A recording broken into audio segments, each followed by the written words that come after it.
साथीहरु आज चाहिँ हेर्नुस् मैले चाहिँ आटामा चाहिँ के हाल्दै छु मुला र अदरक ग्रेड गरेर आज चाहिँ मुलाको पराठा बनाउन जाँदै छु म चाहिँ आज हेर्नुस् है साथीहरु अझै आगे के हाल्छु यहाँ चाहिँ मेरो बुढाले हेल्प गर्नुभएको छ हाल्नको लागि किनकि भिडियो त गर्दिनुहुन्न त त्यसकारण मैले भनेको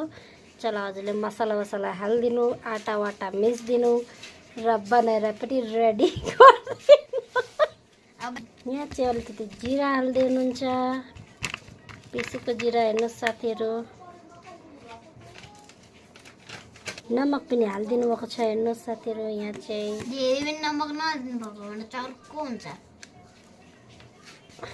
चाहिँ रेड चिली फ्लेक्स पनि थोडा हालिसक्नु भयो रिसाएर माथिदेखि फर्र फ्याक्देर देखाइदिनु यसलाई चाहिँ यसरी यहाँ मिक्सअप गरिदिने हो साथीहरु नबोल्न बेसी बाठिनु हो बडा अब यसलाई यहाँ हाल्नुस् यहाँ पुरा ट्रेनिङ दिँदैछु के साथीहरु बुढालाई कसरी मुलाको पराठा बनाउने भनेर ताकि मोनोभौटामा बनाएर खाओस् न त हैन मेरो बुढाले पनि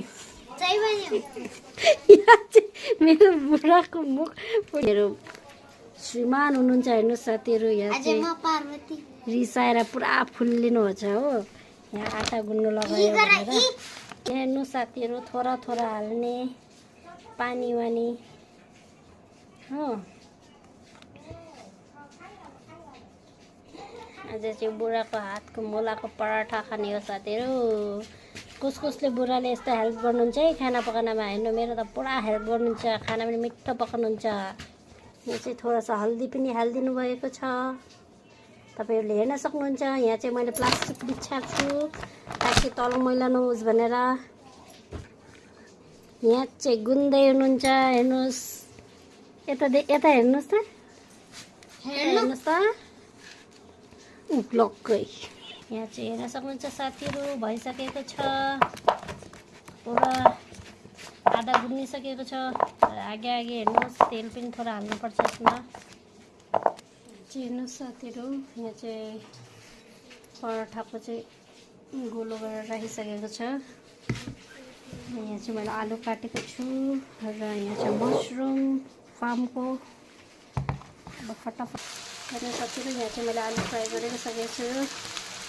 आजको डिनर चाहिँ सिम्पल तरिकामा बनाउँदैछु